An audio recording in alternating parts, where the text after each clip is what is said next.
ठरलं तर मग या मालिकेच्या भागामध्ये आपल्याला एक नवीनच ट्विस्ट पाहायला मिळणार आहे। आता सायली ही किचनमध्ये काम करीत असते तेव्हा तिला चक्कर येते आणि ती चक्कर येऊन खाली पडते। तेव्हा आता तिथे विमल असते आणि विमल तिला उचलते आणि ती म्हणते की सायली ते तुम्हाला काय झालेलं आहे। तेव्हा ती तिला बाहेर घेऊन येते आणि आता सायलीला तेव्हा सुद्धा खूप मळमळ होत असते आणि तिला उलटीसुद्धा होते। तर आता तिथे कल्पना येते आणि कल्पना आता सायलीला विचारत असते की सायली तुला काय झालेलं आहे। तेव्हा विमल आता म्हणत असते की सायली ताई किचनमध्ये काम करत होता आणि त्या तेव्हा तिथे पडल्या आणि त्यांना उलटीसुद्धा झालेली आहे। तेव्हा आता कल्पनाला खूप सायलीची काळजी वाटत असते। तेव्हा आता ती सायलीला विचारत असते अगं सायली तुला काय झालेलं आहे। तेव्हा आता सायली ही आता म्हणत असते की नाही आई माहिती नाही मला कशाबद्दल चक्कर आलेला आहे म्हणून। तर आता कल्पना ही डॉक्टरांना फोन लावते आणि डॉक्टरांना ती विचारते की सायलीला चक्कर येत आहे आणि आता तिला काहीतरी मळमळसुद्धा होत आहे आणि तिला उलटीसुद्धा झालेली आहे असं ती सांगितल्यावर आता डॉक्टर आता कल्पनाला सांगत असतात की हे सर्व काही लक्षणं प्रेग्नन्सीचे आहे आणि मला असं वाटते की सायली प्रेग्नेंट आहे म्हणून। तर आता ऐकल्याच्या नंतर आता कल्पना ही खूपच खुश होते आणि तिला असं वाटते की सायली प्रेग्नेंट आहे आणि हे सगळं काही लक्षणं प्रेग्नन्सीचेच आहे म्हणून। तर आता कल्पना ही सगळ्यांना सांगते आणि आता सगळ्यांना ती बाहेर घेऊन येते आणि आता ती अर्जुन आणि सायलीला चांगल्यापणे सरप्राईजच देते आणि ती कल्पना मिठाई घेऊन येते आणि मिठाई देत आता अर्जुन आणि सायलीला कॉंग्रॅच्युलेशन म्हणते आणि म्हणते की कॉंग्रॅच्युलेशन सायली आणि अर्जुन तुम्ही आईबाबा होणार आहात। तर आता हे ऐकल्याच्या नंतर तर आता अर्जुन आणि सायली तर खूप मोठा धक्काच लागतो आणि ते दोघंही एकमेकांकडे तर एकसारखे बघतच असतात आणि आता अर्जुन हा मनामध्ये हसत असतो आणि म्हणतो सायलीला की सायली हे सगळं काही काय झालं आणि हे काय चाललं आहे। तेव्हा आता सायली ही अर्जुनला म्हणत असते माहिती नाही सर मला की काय झालेलं आहे आणि मलासुद्धा हे कळत नाही हे कसं झालं आहे म्हणून।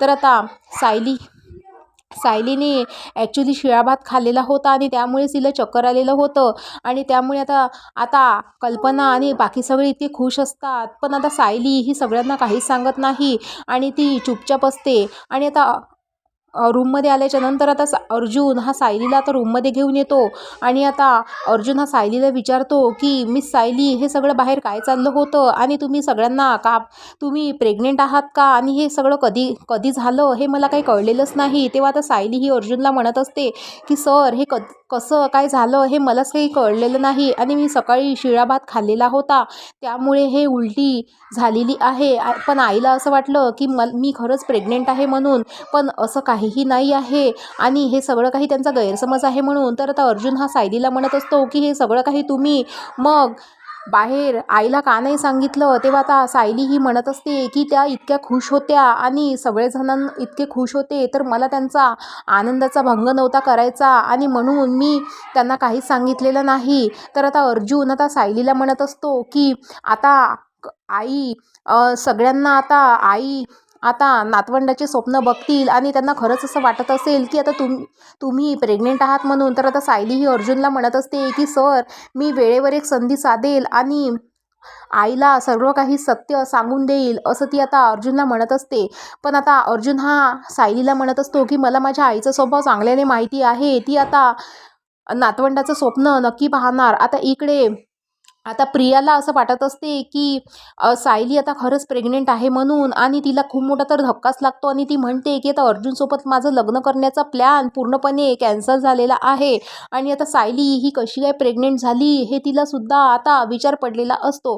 त्यामुळे आता प्रिया ही खूपच नाराज झालेली असते आणि तिला खूप मोठा धक्काच बसलेला असतो। आता येणाऱ्या भागामध्ये मित्रांनो पुढे काय होईल आता हे पाहणं तर रंजकच असणार आहे। आता सायली ही कल्पनाला कशी सांगेल की तिला या उलट्या प्रेग्नेन्सीच्या आहेत की कशाच्या आहेत म्हणून। तर हे पाहणं आता रंजकच असणार आहे। तर बघत राहा, ठरलं तर बघा आणि व्हिडिओ आवडला असेल तर लाईक करा। धन्यवाद।